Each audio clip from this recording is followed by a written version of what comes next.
Good morning po. Tayo po'y mag-aral ng salita ng Diyos. The Book of Psalms, aklat po ng mga awit, chapter 1, verses 1 to 3. Mapalad ang taong hindi nakikinig sa payo ng masama at hindi sumusunod sa masama nilang halimbawa. Hindi siya nakikisama sa mga kumukutya at hindi nakikisangkot sa gawaing masama. Sa halip, kasiyahan niyang sumunod sa kautusan ni Yahweh, binubulay-bulay niya ito araw at gabi.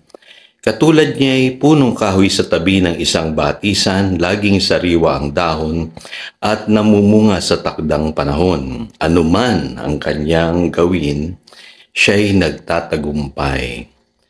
The blessing of the Word. Yesterday, pinag-aralan po natin na tayong mga born-again child of God, dapat po ay we must walk in the light of God's Word. Ano po? Kasi yan po ang disenyo ng Diyos sa tao. Ano po? Ang sabi po ng Matthew chapter 4 verse 4, man shall not live by bread alone, but from every word that proceeded from the mouth of God. Kailangan po natin ang salita ng Diyos as spiritual nourishment. Ano po? At ang sabi sa Job chapter 23 verse 12, I have not departed from the commands of his lips. I have treasured the words of his mouth more than my daily bread. Ganun po yung pagtanaw ni Job sa salita ng Diyos. Ano po? Parang pagkain niya.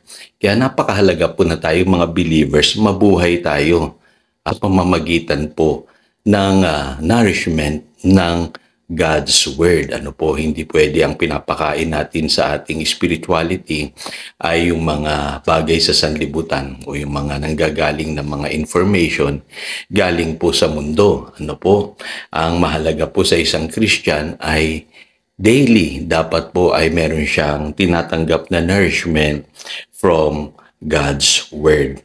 Ngayon, tatlong bagay ang mahalagang maintindihan natin. Unang-una po, your appetite for God's Word determines if you are truly a born-again child of God.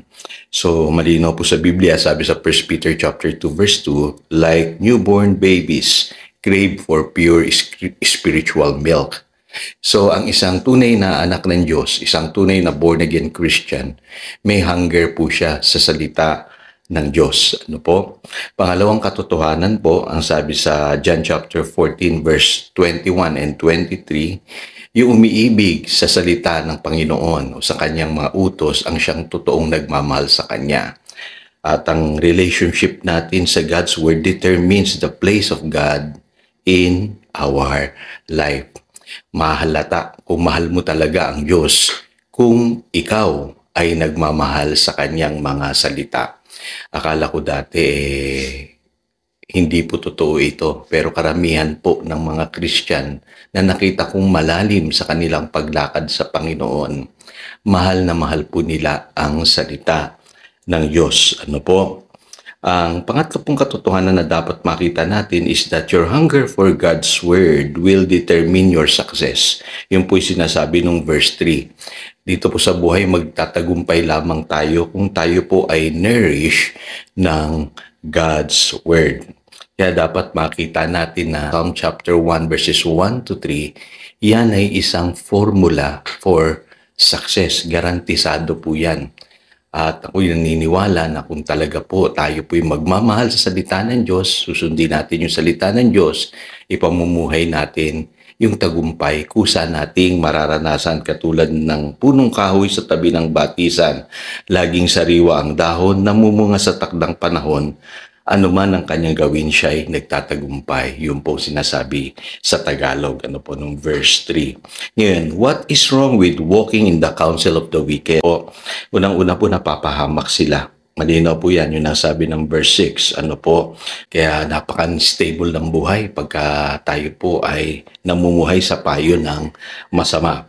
Kaya number one, i-develop natin yung love natin for God's Word. Kung hindi mo pa nararanasan, kapatid, na talagang ma-in love sa Word of God, ang gawin mo, i-meditate mo ang salita ng Diyos day and night. Nourish yourself daily. Pangalawa, don't be influenced by the world. Ano po? Sabi diyan, don't stand in the way of sinners or sit in the seat of mockers. Ano po? Kasi yung sanlibutan, talagang malakas ang impluwensya niyan. Yang nababasa natin, napapakinggan natin, napapanood natin. Babantayan po natin yan.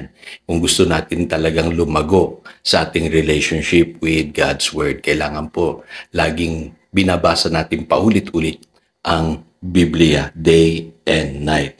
Pangatlo, be careful to do what is written on it. Yun po sinasabi ng Joshua chapter 1, verse 8. Andun yung susi. Pagka ipinapamuhay mo na yung salita ng Diyos, nandoon yung tiyak na tagumpay. So tayo po'y manalangin. Dakilang Diyos, salamat sa isang paalala na naman na napakahalaga pala ng salita ng Diyos sa buhay ng isang believer. Kaya today, ang dalangin namin ay magkaroon kami ng isang malalim na relationship sa iyong salita upang maranasan namin sa buhay na ito yung pong tagumpay na inilaan mo para sa aming mga nanalig sa iyong anak na si Jesus. Turuan mo kami, Panginoon, sa bawat araw na kami magbabasa ng salita ng Diyos. Alisin mo po sa amin yung katamaran at ilayo mo kami sa impluwensya ng sanlibutan. Dalahin ko po, Panginoon, mas ma-inlove pa kami ngayon sa salita ng Diyos upang tunay na maranasan ka namin sa aming buhay. Yan po ang aming panalangin in Jesus' name. Amen. Again, ito si Pastor Jojo nagpapaalala upang daluyan tayo ng pagpapala, manatili tayo sa kanyang salita. Good morning.